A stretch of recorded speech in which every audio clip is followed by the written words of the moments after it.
Platinum Heroes, and we're just diving right into game number 1, and spawning in the top left-hand corner of Ghost River, we have Kelazhur for Platinum R8. And in the top right, we have this button, we have Hero for Dragon KaiZi Gaming. Let's go. Let us go. And if you're in the chat, predictions are open, and predictions are about to close in a couple of seconds, so place your bets on who you believe will take this series, how you think this will unfold. 2-0 in either direction, or a tied 1-1 score. Up to you. Up to you to make that decision, to go for that prediction. Best of luck in the chat. Best of luck. And again, Hero, he has been on fire as of late. He is a beast in his own right. What I will say, though, coming into this is that Kelazhur is a very specialized player. We've seen time and time again, Kelazhur, he can play macro, don't get me wrong, but he has some of his own all-in, some of his own specialized builds. I look forward to seeing it here against Hero. Already, Kelazhur going for an eBay block here on the low ground. Hero just now checking, is going to get eyes on this, but that's going to be quite a lot of progression already on this eBay. This is going to be a nice delay on the expansion, a nice delay on the economy of Hero, as we do get it up to around 60%. And as a reminder, on this map, the third base location, there's only one place where you can expand. Hero is not going to be able to take the unnatural natural. He's going to have to work his way through this eBay and go for a delayed expansion. A nice start for Kelazhur. A nice start for our Brazilian Terran player here. Throw down the eBay, delay the expansion. Hero behind this, going for force to throw down his Cyber Core, another pylon. Invest his resources elsewhere. Ooh, as Kelazhur. Okay, so we spoke about these specialized builds and these all-ins. I was expecting something like a proxy starport, but no, we're going for a proxy factory. Alright, Kelazhur, he's cooking. What exactly is he cooking, though? That's the question. Factories, so now we have a tech lab back at home on the racks. Interesting. Are we going to go for a Hellbat Marauder based all-in? I'm curious here. I mean, there's no armory, to be fair. There's no armory. We do have Marauders, we have Concussive Shell. With this proxy factory, do we go for an add-on, or do we go for something a little bit different here? I'm curious. Okay, we're going for Cyclone production. Okay. Part of me was thinking, like, do we go wild and go for like a proxy tank, go for a proxy like tech lab with a tank or something crazy like that? No, we're going into Cyclone production. This is going to be very committed. This is a one base all-in. One base all-in from Kelazhur. He's hiding his Marauders over on the right-hand side as well, hoping to catch a stray unit. Adept pokes in, confirms there's nothing on the low ground. We dip into the main base. We get eyes on the Marauders and on Concussive Shell. Big scout here by Hero, and he will shade away. And here we go, the boys, they're being pulled. Let's go, Poppy, let's go. It's going to be a one base all-in. Kelazhur catches the Adept with the Cyclone, by the way. The shade, it will not finish in time. The Adept goes down. Marauders have arrived, Cyclones have arrived, and SCVs are on the way. And there we go, the boys, they're here. Not too many, 5 boys in total. Still trying to maintain our production. Shield batteries on the way here on the low ground. It's being focused down. You can see the Stalkers, they're struggling here against the Marauders. They cannot break through. Probes have to be pulled as well. Get some boy on boy action here. Trying to focus down that Cyclone. Shield battery is gone. No overcharge either. The pylon does finish up. Can we finish the warp in? Up! It does! Warp in does complete. We do manage to catch one of these Marauders. We get a second Marauder as well. Immortals on the way, and Hero, he's barely holding on. I say barely. It's down to 2 Stalkers. Up! 2 Stalkers left. Down to 1. 10 probes went down. We repair the Cyclone as well, and we take control of the low ground. Hero, he's in a lot of trouble. And Kelazhur, he's busting in. Hero, he's down to 2 Stalkers left. Does have the overcharge, though. Does have that shield battery. He's going to be able to barely hold on to that main base. Oh, that's a kill, not a cancel on that shield battery. Hero trying to focus him down. Forces the overcharge. Barely does keep that Stalker alive. Getting up to 4 Stalkers. More boys being pulled. Hero, he can clean this up. But can he, though? A Stalker goes down. Every Stalker counts. Yeah, rough loss there by Hero. Takes down the Cyclone. Takes down barely the Marauder as well, saving that last Stalker.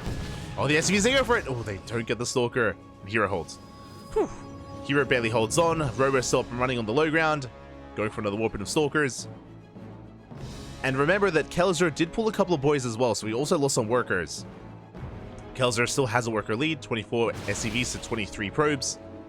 We find the factory. Oh, Hero bleeding out another Stalker. And another! These are expensive losses for Hero. Cyclone pops out, takes down another Stalker, down to 2. These have been some rough trades. Meanwhile, Kelazhur back at home, he's expanding, he's teching up, getting to his starport, second factory, concussive shell is done. Combat shields is on the way, is what I meant to say. This is still up in the air. On the one hand, Hero stabilizing. That is true. Hero, he is slowly stabilizing here. Now getting into his own Warp Prism. The Immortal's huge as well. The Immortal, it does pose a massive threat to Kelazhur. So we do almost catch that Cyclone. Kelazhur getting in position. Bunker's on the way. Bunker isn't done. Oh, this is a late bunker here for Kelazhur. It's not going to finish in time. At the same time, Kelazhur trying to camp that Robo. Go for the Prism. Oh! Does get a couple of hits in, but the Prism will escape. Bunker goes down. We're pushing up into the main. Oh, we're going to deny Cloak. A bold move here by Kelazhur. Rushing into Cloak, but it will not finish. And Hero, he has control of the low ground. And suddenly, the turns have tabled. Yeah, with the arrival of this Immortal, the Immortal does well against everything that Kelazhur has. Against the against the Marauders, against the Cyclones. Banshee is going to help, but we have plenty of Stalkers, and we do not have Cloak. And Hero forcing his way into the main base. Boys are being pulled. But now Hero, he can micro. He can juggle back his units. Good control here out of Hero. Like, give this man Blink. And oh my god. The Stalkers are being saved one after the other. Blinking forward essentially with that Warp Prism. And the Warp Prism does complete. Immortal's being focused down, but we do pick it up once again. We save the Immortal, and Hero, he's snowballing out of control. Yeah, there's almost nothing left for Kelazhur. Diego, he taps out. GG gets called, and Hero takes game number 1. Whew. GG. That was a close one. GG, well played. And this is why I was looking forward to this series. This is why I was looking forward to Kelazhur versus Hero. Because again, Kelazhur, he's got a lot of these all-ins, a lot of these builds up his sleeve. Not saying he's like only a cheesy player. No, not at all. He can play macro, as I mentioned before. He can play macro, but he does have these quirky builds, and it almost worked. He almost killed Hero then and there. He was so close. He broke the main army, busted into the main base. Thankfully for Hero, there was a shield battery, right? That's something that maybe Kelazhur wasn't expecting. There was a shield battery waiting in the main base with an overcharge as well that allowed Hero to build up his Stalker count, get up to 4 Stalkers. Then Kelazhur was trapped in the main base with Hero, not the other way around. And Kelazhur got cleaned up. Hero, he stabilized. Kelazhur was not able to defend against that counterattack. Again, it was Ghost River, so the rush distance by ground is that much shorter. Counterattacks hit that much harder on this map. So, again, it was on the knife's edge, and in the end, Hero takes it. And the question becomes, what do we have in store for Hero in Game 2? Gutter, you know, but he knows. This Kella sure was a strange build, yo. Isan, you're stretching it with these puns. You're stretching it, man. I believe in Nicoract's ability to steal a map off of Oliveira. Oh, I believe too, but here we go. Spawning in the bottom left-hand corner, we have Kelazhur for Platinum R8. And in the top right, we have this one. We have Hero for Dragon KaiZi Gaming. Let's go. Your casting is always so good. Thank you for your work. Thank you, puppy. Thank you. I'm glad you enjoy it. Glad you enjoy the casting, man. Glad you enjoy. Doing my best, as always, as always. Shout out to Yaku, by the way. Yaku, he was with us yesterday. He was with us casting the first day of WTL, and Yaku should be joining us again on Monday. Yaku should be joining us on Monday for ESL Open Cup Asia as well.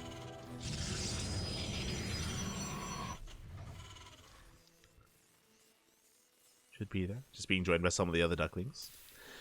But now we're getting into our openers, and again, Post-Youth is an interesting map here to choose. I mean, it's quite large, so there's a lot of proxy locations if we did want to spice things up again. Otherwise, we do see a lot of longer games on this map, unless you rush into the gold, right? We've seen a lot of players rush into this gold base a lot faster to make use of it, to go for these big 3-base all-ins.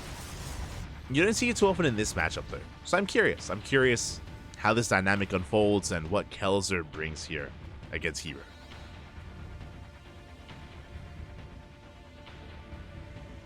But you gotta stretch when sitting a lot down in front of a computer. Just being healthy, Bobby. True, true. Stretch for us. As you see Hero going for a proxy pilot in the face of Oh my god, okay. Hero. He's angry. He's upset. He's had enough, mate. You want a proxy factory me? No. I proxy you, Bobby. Pylon is thrown down. We should be seeing a gateway alongside this. I say a gateway. It's a proxy Stargate. Not the first time we've seen this from Hero. Okay. If you were watching StarCraft back in 2020, 2021, remember the proxy Void Ray meta? Proxy Void Ray versus Terran. It was disgusting. It was terrifying. It actually forced a change to be made. If you remember, it actually nerfed shield batteries. Back in the day, shield batteries used to morph in with full energy, and it did force them to morph in with half energy to help nerf it. Likewise, the Void Ray itself was nerfed as well. This was back a couple of years ago, but the build is back. If you're curious, why is the build back? The build is back because of the Cyclone. The Cyclone has gone through some iterations. We're getting a lot of probe kills, by the way. I'm getting ahead of myself. Yeah, Deepers have been thrown down. A bunker as well. Zealot does reveal itself. We cancel Hero across the map. I mean, the Stargate is done. Void Ray is on the way. Hero still trying to piece things together, but again, 4 probes did fall.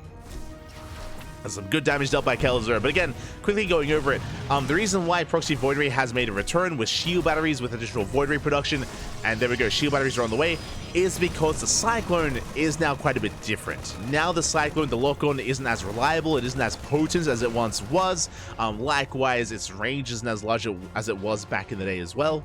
So this Proxy Void Ray build is a lot more powerful than it was, say, a year ago. Meanwhile, the Reaper does scout, does confirm, and now Kelazhur is aware of what's going on. He's fully aware of the Void Rays. You can see the pylons slowly pushing forward, and we're within range of the add-ons. Reactor going to be going down. Ooh, this was a 3 racks, by the way.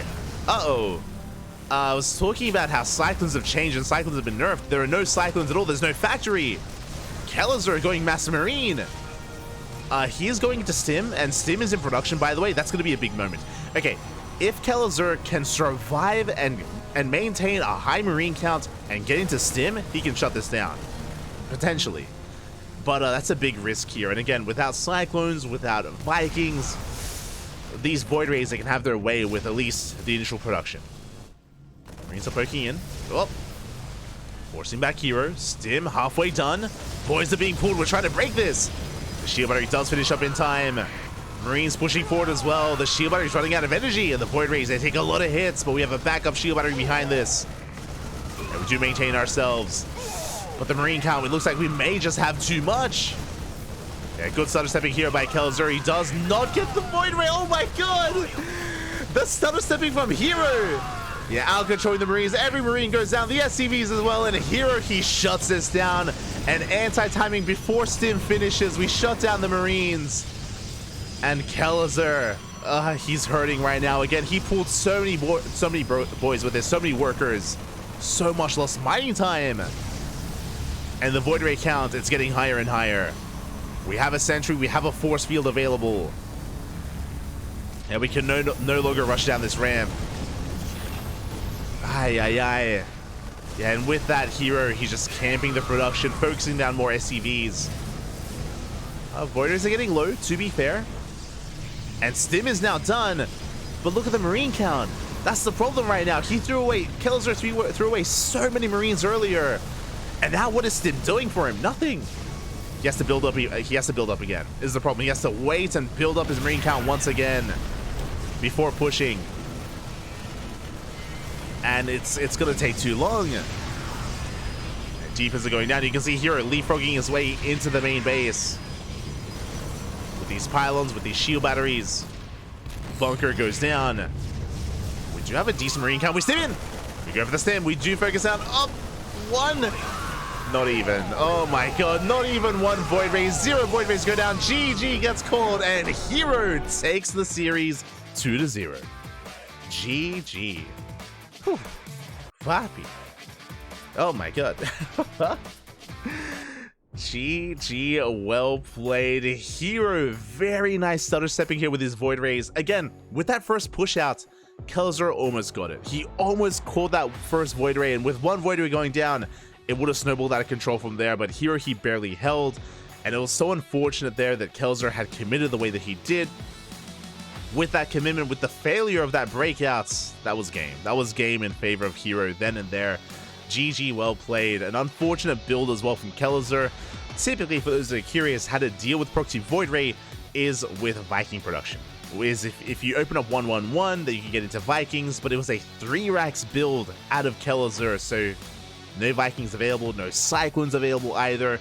No tanks. If you're curious what tanks would do in that scenario, tanks they would in PvP. I'm glad you said mostly, because the proxy Void Ray as well, that wasn't still a factor as well when it came into that nerf. But yes, I mean there was a lot happening with the shield battery back in the day. There was a lot happening with that. And if you're in the chat, predictions will soon be open. This is the debut for Nicoract. I mean, sure, he's competed in Code A. And here we go, we're getting into game number 1, and spawning in the top left-hand corner of Amphion, we have our Blue Terran player debuting here in WTL for Platinum R8. It is Nicoract. In the bottom left, you have Oliveira for DKZ.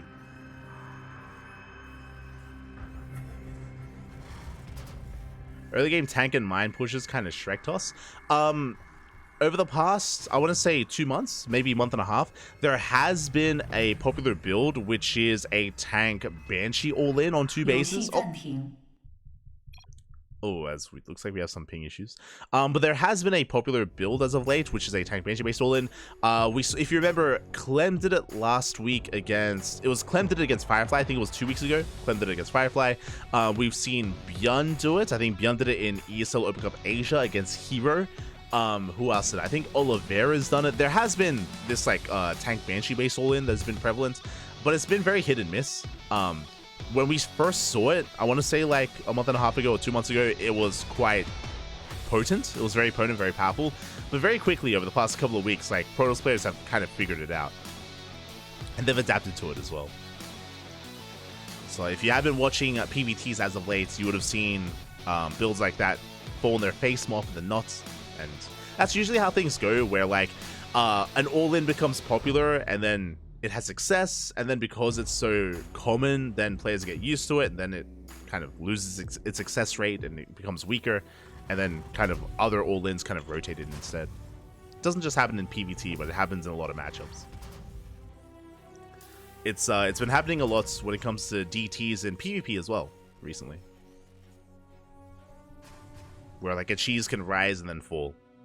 Or another good example of that actually in modern StarCraft over the past month is the Slowlot all-in. If you remember, the Slowlot all-in came back, I want to say as well, like a month or 2 months ago, with Haas doing it in ESL Asia, in the ESL Asia regionals, and then Classic did it against, was it Classic or Hero that did it against Raynor? But one of them did it against Raynor, and then the other, I say Classic and Hero because they both did it in the weeks preceding that in ESL Open Cup Asia as well, against Raynor and against other Zerg players. And then that rose in popularity for like 2 or 3 weeks, and then it fell again. Like it just, you have like trends of all-ins that kind of like rotate around.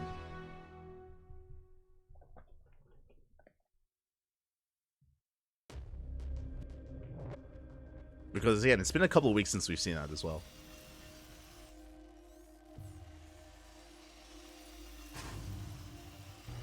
The circle of cheese. Yeah, pretty much. As Oliveira, is going for a double gas build. Okay, we do have a double gas opener here out of Oliveira. Is going for a factory-based opener, so a little bit more aggressive. Likewise, looks like Nicoract is doing the same. So mirrored builds so far between Nicoract and Oliveira.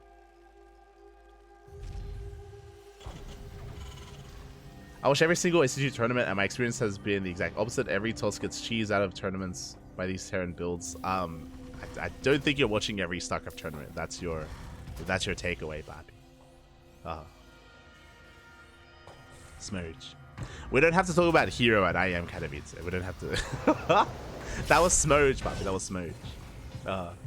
Feels bad, man. We don't have to talk about IM.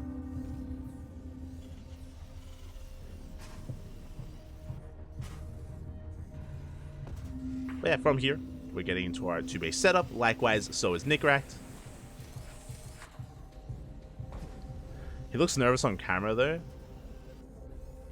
Yeah, I mean, again, I'm pretty sure it's his first time, right? Am I crazy?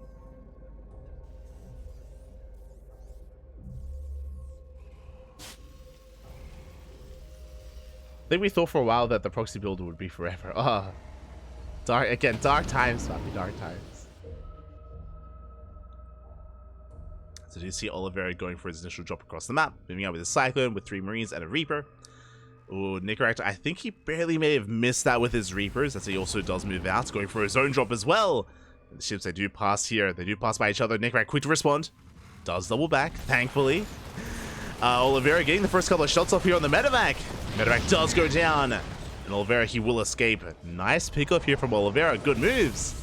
Gets the medevac, escapes with most of his units. Reapers, they get across the map. We have a tank on the high ground. 1 SCV goes down. 2 SCVs. But Oliveira does hold.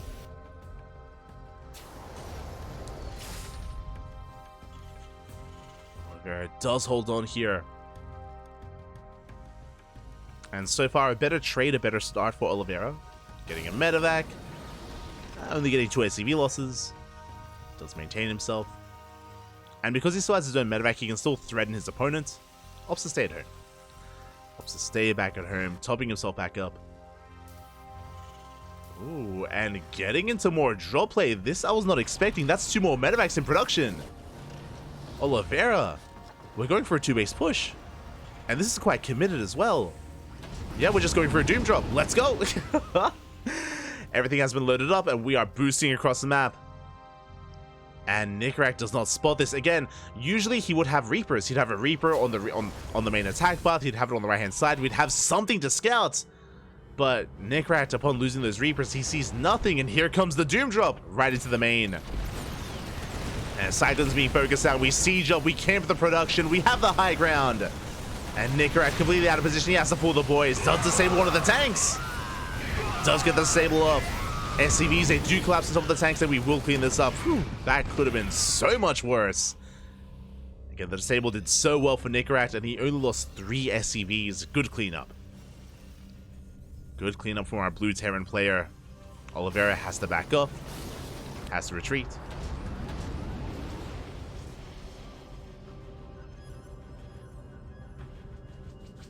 I've seen this portrait used in a tournament before, but I don't think I've seen him play with a camera before. Yeah. Don't think so either.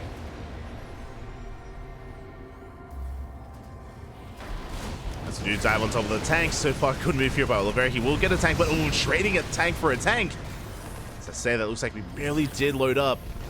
Whew, medevac will escape. Just barely. Again, Oliveira, he's been so aggressive here.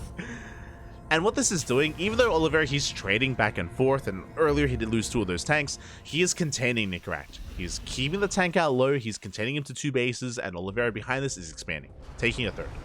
He's taking a third, getting ahead in the economy, or trying to get ahead in the economy.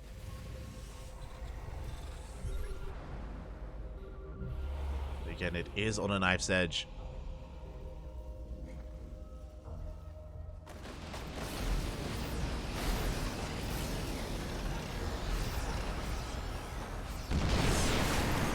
You see Oliveira once again catching a free tank.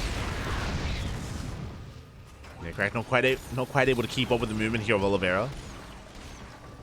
Leaves out a tank. Oliveira once again getting within range. Oh, there's no skin. Yeah, tank does shoot first for Oliveira. He does shut the tank down. Again, that's 2 tanks almost for free there. Loads up, escapes. Oof. And Nicoract, it feels like he's being picked apart here. Bleeding out a bit too much. Oliveira's playing with fire though. Like, you can see how low those tanks are. Still refusing to come back home, refusing to repair. I mean, he gets a depot, to be fair. Does get a depot.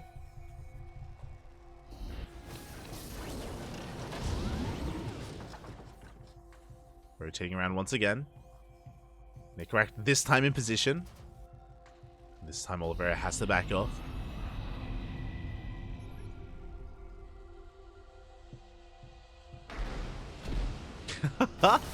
Oliveira's being so cheeky.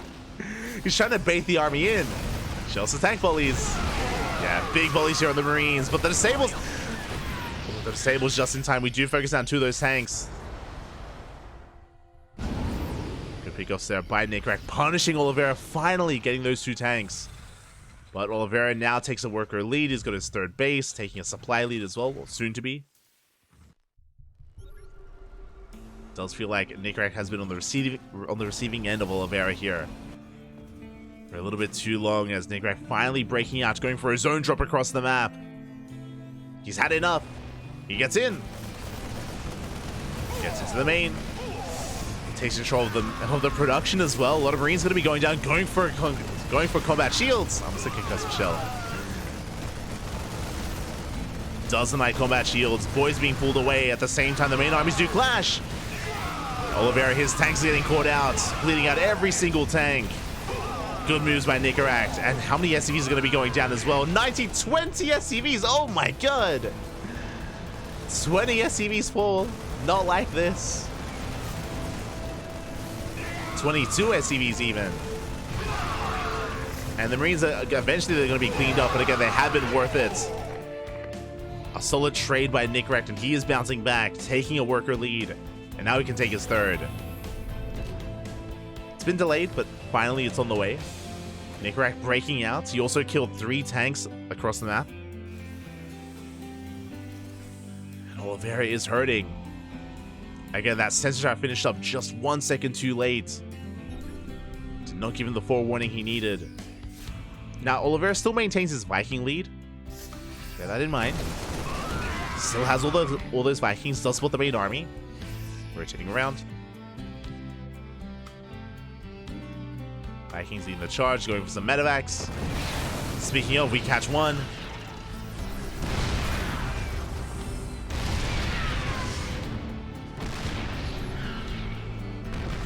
Getting within range, taking down some of these depots. Not bad pickups. Behind this, we're on 3 base versus 3 base. Nicoract, he, I believe, does get a tank. Oh, bleeds out 1. It doesn't quite get Oliveira's. Meanwhile, fake medevac drop into the main. You love to see it. Trying to distract Oliveira. We're within range of the CC. The CC taking a lot of hits. But Nicoract doesn't like his position. He will back off. Very mature decision here by Nicoract to retreat. Doesn't want to get caught out. We can see Oliveira trying to catch him though. Going for the tanks. Sure, stay out. The main fight. Looks like Nicoract, he saved both of those tanks. Does get away. Does manage to escape. Again, the armies did clash for a moment. Nothing too major. As Oliveira is going for a drop of zone.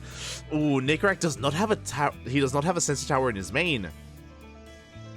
Yeah, no sensor tower does not spot this army. Yeah, we're going for the Doom drop. The army, though, the main army not too far out of position. Yeah, big overextension by Oliveira. He had no idea what the main army was. Nicoract just there at the natural. Forces back the drop. Once again, a really risky move out of Oliveira. He's been doing this all game, actually. Just going for these Hail Mary plays. And it hasn't really been working out for him too much here. Nicoract taking the supply lead. Going back in. Likewise, Oliveira going for a drop once again. This time going to be a little bit more successful. And takes down the turrets. Came in the production. At the same time, Nicoract is committed. He's up slightly in that army supply. Stimming on forward, going for the tanks. Takes a lot of tank shots to the face. He does get 2. Gets the Liberator as well. That's a lot of Marines going down. At the same time, Oliveira still has control of the main. Nicoract stimming in, does get an anti-armor missile off. Yeah, he's being forced back. Only 1 tank left. Meanwhile, the main base, Nicoract loses control. GG gets called. The main base under control of Oliveira. He defends back at home, and Oliveira takes game number 1. GG. That was an awkward game. GG, well played. Again, Oliveira, he was so wild this game. He was just constantly going for drop play into the main base across the map on the right-hand side. A lot of aggression, and at times he would succeed, at other times it would cost him a little bit as well. It felt a little bit careless. It felt a little bit careless there, but I mean, in the end, it did work out for Oliveira. He was able to catch out. Nicoract forces the all-in, and Oliveira did have enough back at home to defend. It almost, I'll be honest, it almost felt like Oliveira didn't really think much of Nicoract. You know, maybe didn't think much of him. He was like, oh yeah, I'll just go for these drops and just keep going, and eventually I'll break him. But Oliveira was holding his own. He was able to hold his own. He was able to shut down some of these drops, able to even punish Oliveira at times as well. So Oliveira, he wasn't, Nicoract, he wasn't outclassed by any means. Here we go. We're getting into game 2 and spawning in the bottom left-hand corner of Crimson Core. We have Nicoract for Platinum R8. And in the top right, we have his opponent. We have Oliveira for Dragon KaiZi Gaming. Ooh, let's go.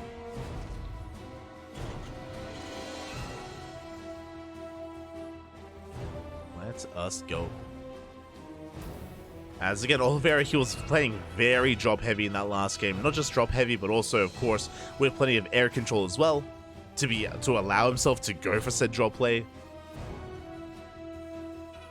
And again, he was doing well for himself. There were definitely moments for Oliveira. Definitely. And Nicoract was having a hard time keeping up for quite an amount of that game. But now we're settling into game 2, and I'm curious, right? This is, of course, Nicoract's map of choice. Loading into Crimson Courts, and I'm sure he's coming in with a plan. I'm sure he's coming into this. A plan for Oliveira. Now opening up double gas once again. As a reminder, in game 1, it was a double gas opener from both players. No one is deviating. No one is going for a more greedy, economic build. Not yet.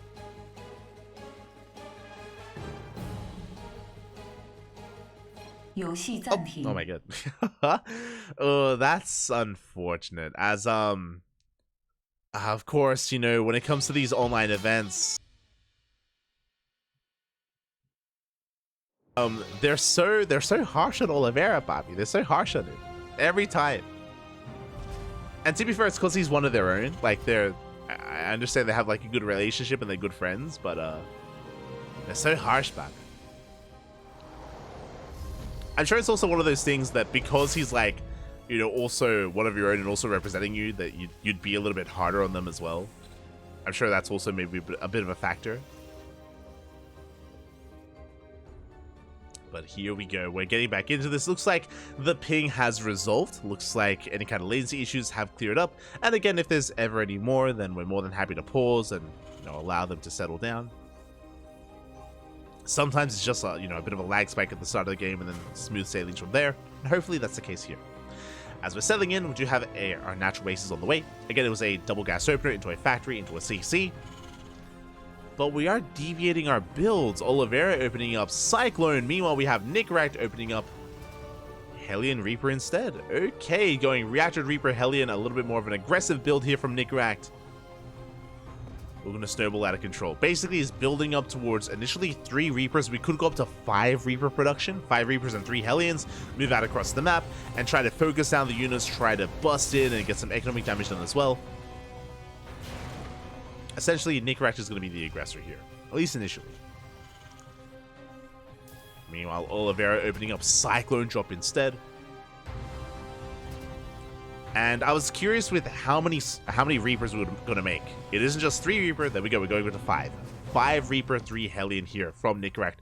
This is an old school build as well. This was a lot more prevalent before the previous patch. If you remember, in the previous patch, Cyclone openers were all the craze because of the now old but then new Cyclone. Cyclone openers were very commonplace. Before that, though, Reaper Hellion, that was a much more prevalent build. Oh, as I saw that as well.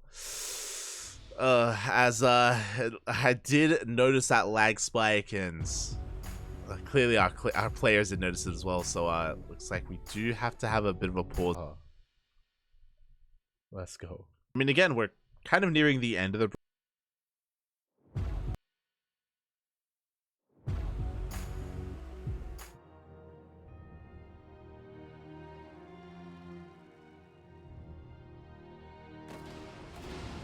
Ah, we're back.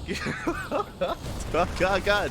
I was caught off guard, Papi. I was caught off guard, but here we go. It looks like latency has resolved. We're diving back into this. The drop has arrived across the map. Oliveira diving right into that mineral line, focusing on the SCVs. Remember, the Reaper Hellion opener of Nicoract did go across the map. Ooh, and we're going for a pseudo base trade, but we have a tank on the high ground. We have a tank. We can hold on. We have barely dealt any economic damage. 9 workers go down, and we are camping that camping that natural base. Don't quite get the Raven yet. Good micro, good juggler here from Oliveira. Does keep that Cyclone alive, dropping into the main. Oh, dropping back. Oh, God. Where are we going? Oliveira trying to juke out Nicoract. He does hide there in the corner of the map. At the same time, Nicoract, sure, he has a force across the map as well, but he has dealt very little damage here. He denies mining time, but he does not kill SCVs. And Oliveira regains control of his natural. Whew. At the end of things here, Oliveira does take a lead. Meanwhile, Nicoract, he is not happy with this result. He dives into the main. Rotates into the main base, gets 2 SCVs, gets 3. 3 SCVs go down. But this may be a one-way trip as Oliveira catching out these Reapers. I mean, they do force a lot of lost mine time. Auto turret is thrown down. We do manage to get another SCV and another 5 SCVs fall. Whew. And just like that, the worker counts are evening up. Oh, Oliveira forced to try to drop. Doesn't get much done. Does boost the hell away. And the game is settling down. Whew. We are settling down from here, getting into our biotank armies. And as the dust does settle, what kind of game state do we find ourselves in? Nicoract slightly ahead in workers, ahead by 1 to be fair. Both players getting into tank production, getting into Ravens as well. Things are looking pretty close between our 2 players. And we can head in towards the mid game. Okay. I was a little bit concerned that we were going to get back in and then like Nicoract would die or something. And again, he did take a lot of damage, but thankfully, especially because of that Reaper dive, he was able to recuperate and able to get some counter damage done at least.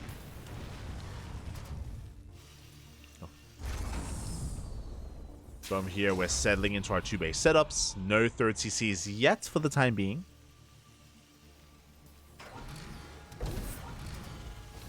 How much HP did that medevac have towards the end? It was low. It was very low. Unfortunately, I can't check, but to get very low towards the end there. Nicoract throwing down his 3rd CC in the main. Moving out across the map. He is going to be pushing. Meanwhile, Oliveira is just trying to stabilize back at home. Oliveira throwing down additional Raxes, by the way. Okay, you have my attention. Raxes going down, going for an add-on swap. See, Nicoract. Oh, sorry, my apologies. I missed that 3rd CC in between the bases. Oliveira, he's already got his 3rd. Yet to land it on location, but there we go. Is now being taken as we speak. Meanwhile, Nicoract, he's here to delay that 3rd base. He's got how many? 3 tanks, 4 Ravens. Is ready for this move out. Does siege up in time.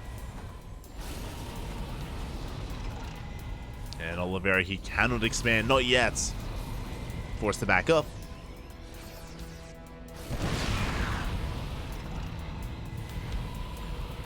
Tackle is going to be going off. The Vikings have arrived. Let's go. Nicoract with air control does zone Oliveira away. Does zone him back.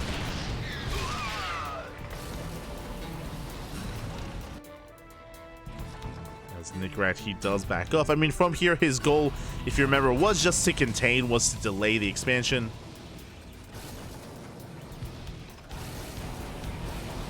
For as long as he could. See him resieging. Oliveira has to be so careful with these Ravens. Again, we are now up to 4 Vikings. And Oliveira avoiding Viking production entirely. Oh! Leads out a medevac. You can see that Oliveira is trying to sneak it from behind with these Ravens. Trying to sneak up on these tanks.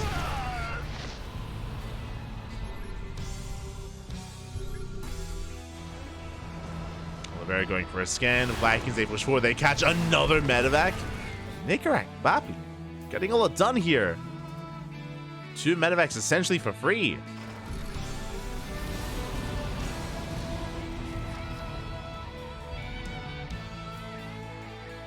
Oliveira goes for the scan, sees the army has since left. Oliveira has taken his own third, taking the linear third base instead. Nicoract going for his triangular third base towards his opponent. Rocks are being knocked down. Nicoract trying to make sure he can keep up with the rotations here of his opponent. Oliveira keeping up with the rotations, I should say.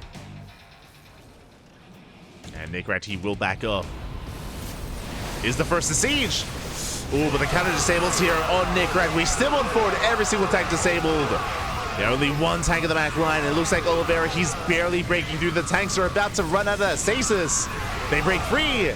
But there's no support. There's no support left. Oliveira, he catches the entire army, and Nicoract, he crumbles.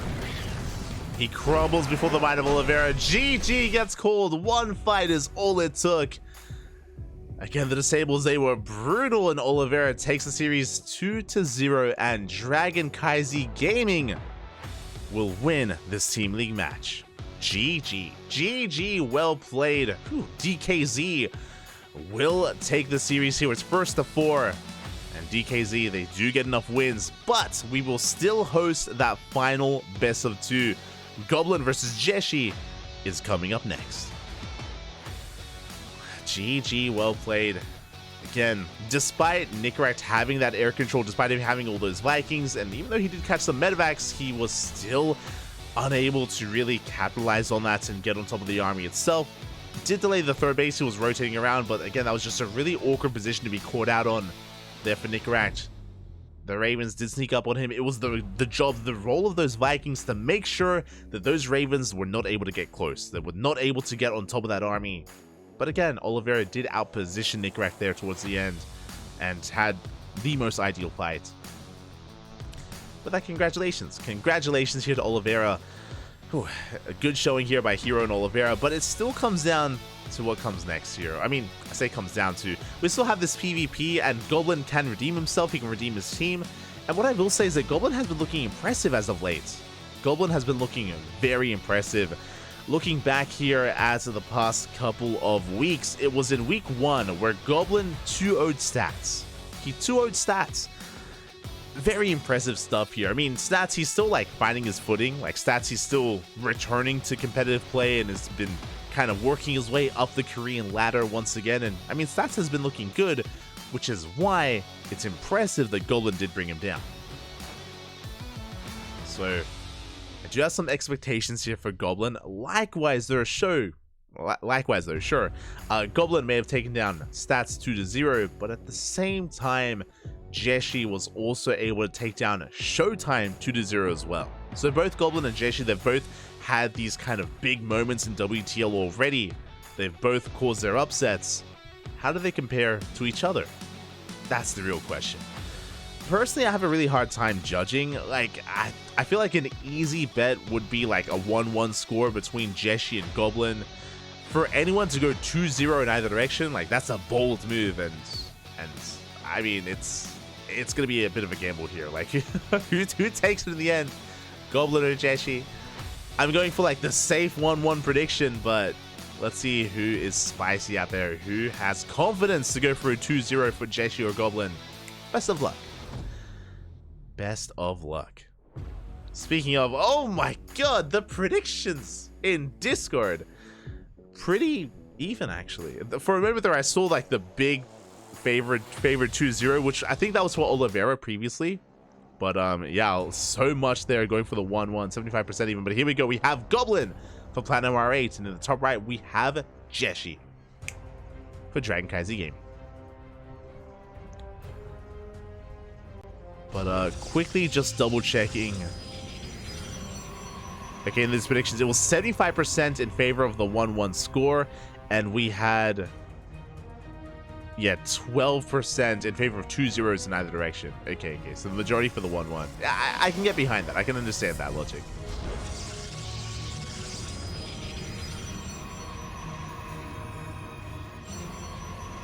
Can understand that. Meanwhile, if you're in the chat, predictions are still open, by the way.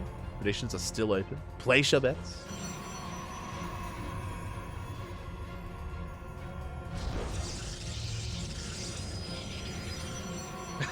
I see. Bappy, Migs would have taken a map. True, true. Oh my god. Este Eurystheus. You're awake early today, Bob. You're awake early.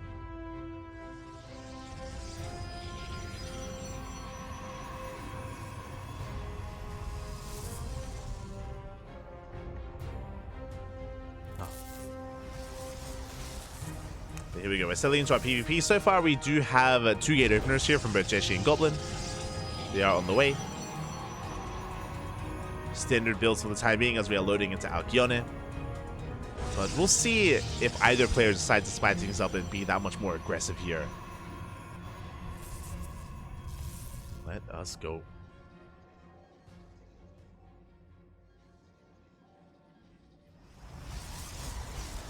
As no one is going for any kind of proxies here, no one has hidden their second pylon either. So far, everything is on the up and up. Again, Goblin, he was... I may be a little bit mistaken here, but it feels like Goblin was pretty inactive last year. He was like a little bit more inactive. We weren't seeing him as often in WTL or in online tournaments at all, actually. So it's great to see Goblin returning to form. Like, I wasn't really expecting too much of him in WTL, but yeah, these first couple of weeks, Goblin has not been looking too bad at all. So it's great to see him return here in full force. Across the map, Jieshi going for a 2-gate opener into a Nexus. Meanwhile, Goblin soon going for his own as well. Just banking up those minerals. Nexus going to be on the way.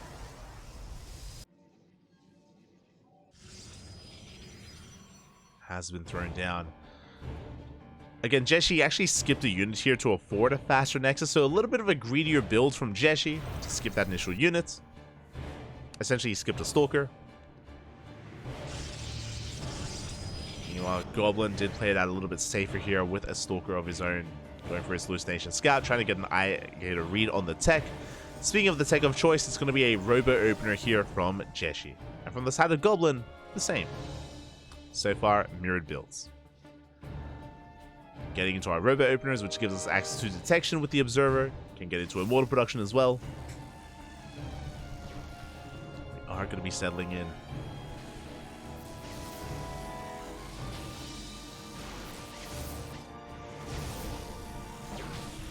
Just settling into our openers. Jieshi going to be the first to deviate here, not going for an Observer or a faster Immortal, rushing into a Prism instead. Okay. Jieshi, you have my attention. With a War Prism opener, you can harass across the map, we can warp into depths, we can bypass the wall and go straight for the mineral line. We can even be more aggressive if we throw down additional gateways. Goblin going for the same, and we're going for glaives? Wait, what? Okay. We're going for 4-gate glaives in PvP? This is something I'm not too familiar with. Usually when we see glaives, it's like on 2-base or even a 3-base setup, going for like an Immortal based all-in. But to rush into glaive depths like this, and we are still going for Immortals, by the way, this is wild.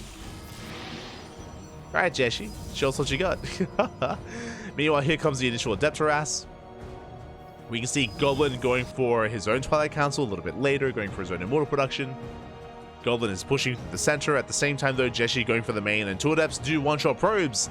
There's going to be a big threat here for the mineral line of Goblin. He is vulnerable, and the Prism is slipping in. Goblin going for a Dark Shrine. He gets scattered. No, he does get scattered immediately. The Dark Shrine is spotted. Jieshi, he is aware. At the same time, Goblin pushing out across the map, dropping into the main base with his own Adepts. Going to be vanilla Adepts, though. Good warp in by Jieshi. Does react well. At the same time, Jeshi's got his Immortal at the natural. He's holding. Going to be 6 worker kills here. 7 workers going down. Meanwhile, Goblin, he only got 3 probes across the map, and we're getting even more damage done. That's going to be up to 9 probe kills. And we're warping in right into the main. Oh my god.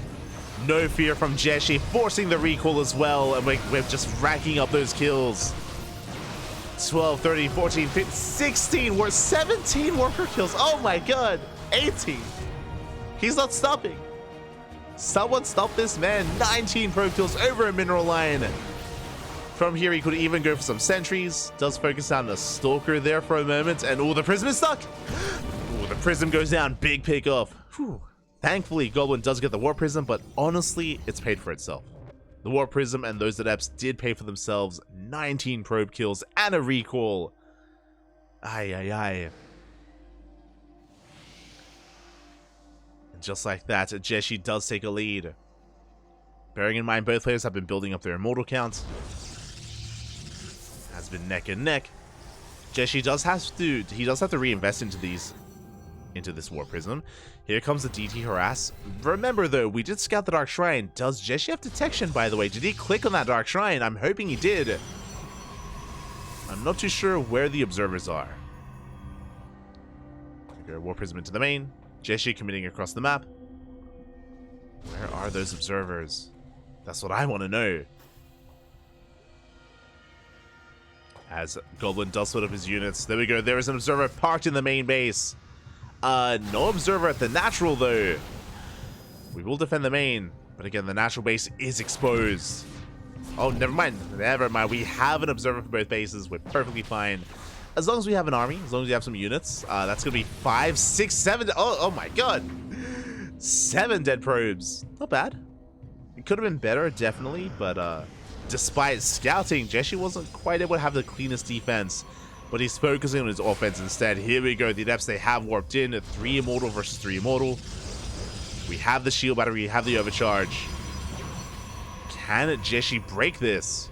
Going for the force fields. Does focus down some of those sentries.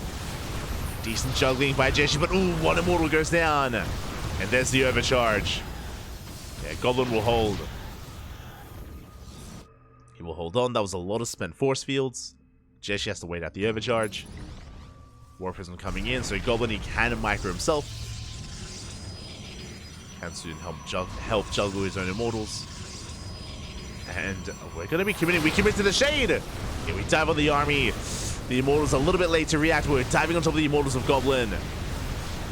So far, good juggling here by Goblin. He keeps the immortals alive, but what about everything else? What about the Stalkers? What about the Gateway Army? As Jieshi, he is gaining ground. Yeah, shading past the army even. Into the main. Shades into the main base. Probes are holding as well. Goblin juggling his heart out, but it looks like we're breaking through. There's just too much here. Too much of a lead. Too much of an advantage earlier by Jieshi.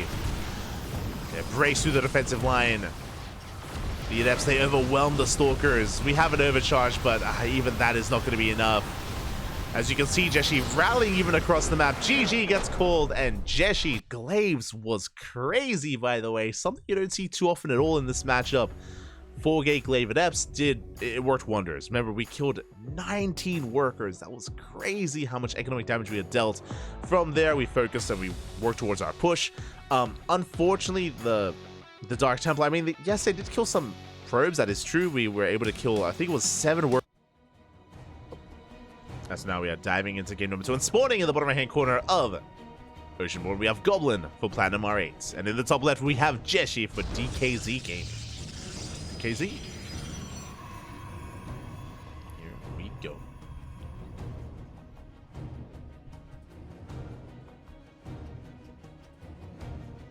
Here we go.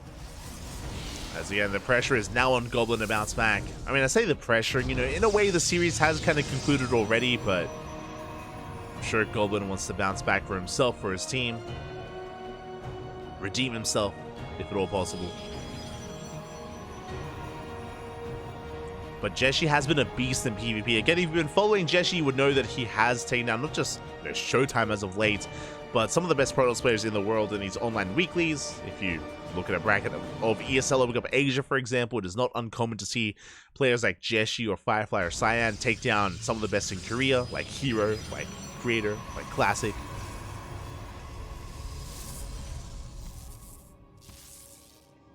Their PvP is just built different. And once again, 2-gate openers.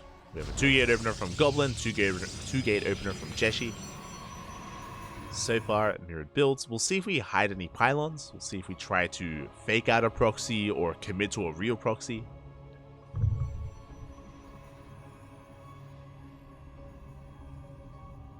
We shall see. So now we're just waiting for our cybercores to finish up.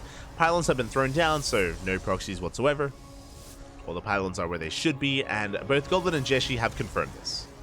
They've scouted, they have confirmed. They're fully aware of what's going on. We can see a bit of a divergence. Jieshi opening up double Stalker. Meanwhile, Goblin going Stalker Sentry. So a bit of a safer opener here by Goblin. Something more aggressive and assertive from Jieshi. What I mean by that is with this Sentry-based opener, we can scout our opponents. We can go for Hallucination Scouts. Get a read on what kind of tech our opponent is working with.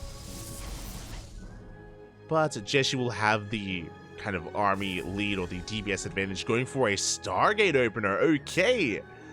Jieshi mixing it up here. Now with a Stargate opener, this should be for an Oracle to harass across the map to get some worker damage done. But with the Sentry, Goblin should be able to scout this. Should be able to confirm and be ready for the first Oracle. That should. Is the big word there. Speaking of, this hallucination does get intercepted, but it will not go down. Whew. Hallucination survives, gets across the map. Jieshi applying some pressure, but we should be able to hold on. As a reminder, sentries, they were buffed as of late. They are going to be able to hold their own. They do bonus damage to shields. Does specifically impact PvP, and Goblin does hold. Meanwhile, across the map, here comes Hallucination. We confirm the Stargate, we confirm the Oracle. Goblin fully aware of what's happening. And he should be ready in the Mineral Alliance for that harassing Oracle. So far so good by Goblin. Does have a worker lead behind this, getting into his Gateway Explosion, working towards the Twilight Council. Blink on the way for Jieshi. Blink soon to be on the way for Goblin.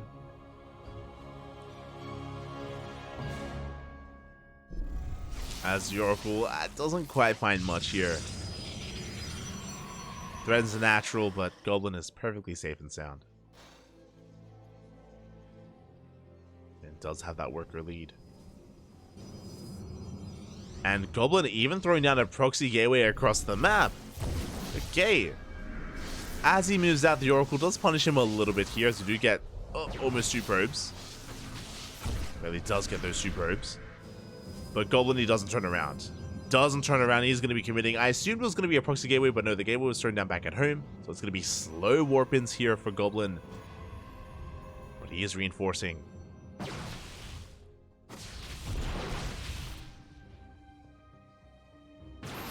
Goblin is pushing in, throws down the force fields, catches the army. Blink not quite done for Jieshi. We get 1, we get 2 Stalkers, and we're going for a 3rd as well. And we do get it. Good Pigos, but with the reinforcements, Jieshi does force back Goblin. Sentries are going down. Again, not the worst trade for Goblin. Does end up taking down even more Stalkers. Up. Billy doesn't get the last one. Oracle comes back home, focusing on hallucinations, unfortunately. But he does get that final Stalker. Jieshi does hold. He takes a 3rd base behind this. Is expanding. Pretty tense moment there, but both players, they bounce off each other. Goblin taking his 3rd, Jieshi taking his own as well. We can see, interesting, Jieshi going into Phoenix production. That's a bit of an interesting one. It's a bit of an odd one even. Okay.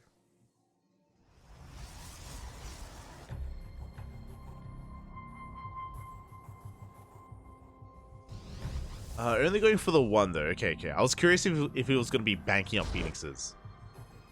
Not the case. To see Jieshi working towards charge. Goblin finishing up his own blink. Gateways are amassing. The game is calming down from a tense situation earlier. Oracle slipping into the main, going for the stasis trap. Stasis will not complete. The Oracle does take a lot of hits. Will survive.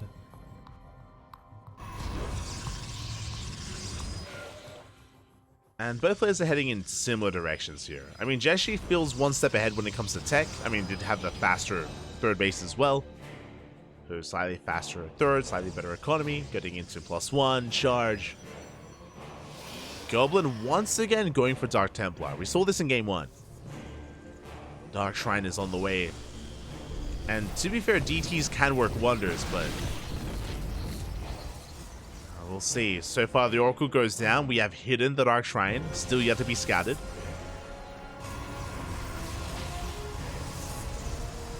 Meanwhile, we see Hallucination scouting everything in the main base of Jieshi, confirming the lack of additional tech. As in, no Dark Shrine or Robotics Bay or second Stargate. It's just a gateway composition.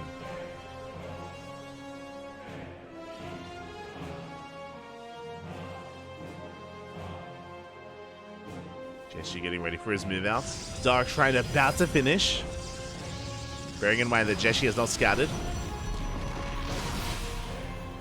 Let's not check the main. You see Jieshi going to be committing, is reinforcing on the front lines. A lot of Zelts going down. Goblin does not have many force fields to work with. Dark Shrine does complete. And where do we warp them in? That's what I'm waiting for. Do we harass across the map or do we defend? See Jieshi pushing up the ramp, going for the sentries. As shield battery goes down, there's no overcharge, no backup shield batteries ready for this. Oh, and Goblin is in trouble. He's being zoned away from his own shield batteries. Yeah, being forced further and further back from his third base. Shield batteries are going down. Goblin just completely out positioned. Does warp in from behind the army though. Does hold on to his third. Zelts are trading well, and oh, Jieshi just, yeah, reinforcing, pushing in once again towards that third. Zelts buying so much time for him. And yeah, these shield batteries are falling. We force the recall. GG gets called, and Jieshi, he cleans things up 2-0. And Dragon KaiZi Gaming, they claim the 6-0. A perfect score here from DKZ. Very impressive, very well done. Not something we've seen too often this season. The only other team to pull this off was Team Vitality. So congratulations to Dragon KaiZi Gaming. They get the 6-0. All three of their players, they pull their own weight. Hero, Oliveira, and Jieshi. GG. GG, well played. Whew. Congratulations here to Jieshi for the 2-0, and yeah, shout out to all of our teams, and we're not done. I mean, we're done for today, but tomorrow, we're coming back. Tomorrow, we have Mystery Gaming versus Basilisk and Team Liquid versus Shopify Rebellion. 2 more matches here tomorrow. The last remaining matches of round 3 are going to be held in less than 24 hours. As a reminder, though, that is not our only broadcast tomorrow. Tomorrow is going to be a busy day. We're going to be casting Sparkling Tuna Cup first, again in less than 24 hours, and that is going to be followed by WTL. So 2 events back to back tomorrow. Make sure you tune in. Make sure you tune in. Make sure you're a part of that. It's going to be a great time. I'm going to be tired. Hey, there's the fanfare. I'm going to be quite tired tomorrow. So, hey, tomorrow's going to be one of those days where I might actually have to rely on a cup of coffee to keep me going throughout both those broadcasts, back to back. But yeah, if you guys enjoyed the broadcast, consider following us. I do apologize for being, I think, the only English stream here tonight. Usually we have, like, I think Rotterdam only casts if Basilisk is playing. So, that's the caveat there. But usually we have like Wardy or some of the other English casters as well. Usually they're also covering this. But I do also know that a lot of them have been busy with EPT, and that's like kind of messed up a lot of people's sleep schedules, and you know, a lot of these weekends have been intense. So I think a lot of them want to have like a bit of time off from EPT and from the spring broadcasting. So again, it is understandable. But otherwise, hope you all enjoyed enjoyed yourselves. Hope you all enjoyed. Hope you all had a great time. Thank you so much for watching. Thanks so much for the support. We're going to be heading off for the night, and we'll see you guys tomorrow for some Sparkling Tuna Cup action and for day 3 of WTL. It is 1 a.m. here in Australia. It's 1 a.m. I would love to get some rest. I'm going to go to bed. I'm going to get some sleep, and I'll see you guys tomorrow. Until then, hasta luego. Ciao, papi, ciao. Oh, right. Oh, before I forget, a big shout to Air Orange. Big shout out to Air Orange in the chat, resubscribing for, was it 26 months? Sorry, it happened during the break, so I do apologize. I think it happened during the Nicoract break. So I do apologize for not giving you a shout out, but thank you so much, Aaron. Thank you so much for resubscribing. Gracias, gracias. Otherwise, thank you so much. We'll see you guys tomorrow. Until then, ciao, papi, ciao. Hasta luego.